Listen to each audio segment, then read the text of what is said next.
நாடாளுமன்ற தேர்தல் தேதி விரைவில் அறிவிக்கப்பட உள்ள நிலையில் தேர்தல் ஆணையர் ராஜினாமா குறித்து மத்திய அரசு விளக்கம் அளிக்க வேண்டும் என்று தமிழ்நாடு சிறுபான்மை ஆணைய தலைவர் பீட்டர் அல்பன்ஸ் வலியுறுத்தியுள்ளார்.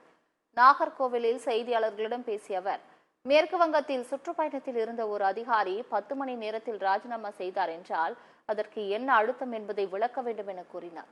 தேர்தல் ஆணையத்திற்கு நெருக்கடி கொடுக்கப்படுவதற்கான மர்மம் என்ன என்று பீட்டர் அல்பன்ஸ் கேள்வி எழுப்பியுள்ளார். தேர்தல் ஆணையரிடம் பேசி ராஜினாமா குறித்த காரணங்களை கேட்டு மீண்டும் அவரை பணியில் அமர்த்தி இருக்கலாம். ஆனால் மிக அவசரமாக ராஜினாமாவை ஏற்றுக்கொண்டு அவரது இடத்தை காலி செய்ய வேண்டிய அவசியம் என்ன என்று பீட்டர் அல்பன்ஸ் கேள்வி எழுப்பியுள்ளார். தேர்தல் நன்கொடை பத்திரம் விவகாரத்தில் பாஜக பயப்படுகிறது என்று கூறிய அவர், தேர்தலுக்கு முன்பே பாரத ஸ்டேட் வங்கி தேர்தல் நன்கொடை கொடுத்தவர்கள் விவரங்களை வெளியிட வேண்டும் என வலியுறுத்தினார். எந்தவிதமான முகாந்திரமும் சொல்லாமல், எந்தவித காரணமும் சொல்லாமல் திடீரென்று ஒரு தேர்தல் ஆணையர் தன்னுடைய பதவியை ராஜினாமா செய்திருப்பதும், ஏற்கனவே ராஜினாமா செய்யப்பட்ட இன்னொரு இடத்திலே புதிய தேர்தல் ஆணையரை நியமிக்க எந்தவித நடவடிக்கைகளையும் ஒன்றிய அரசு எடுக்காமல் இருப்பதும், தேர்தலை தேர்தல் ஆணையம் எப்படி எதிர்கொள்ளப் போகிறது என்கிற சந்தேகத்தை எல்லோருக்கும் ஏற்படுத்தி இருக்கிறது.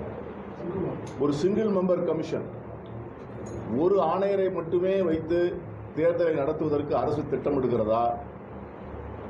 இன்னும் 3 அல்லது 4 நாட்கள் தேர்தலை அறிவிப்பதற்கான கால அவகாசம் இருக்கின்ற போது இதை போன்ற ஒரு நெருக்கடி தேர்தல் ஆணையத்திற்கு கொடுக்கப்படுவதனுடைய மர்மம் என்ன?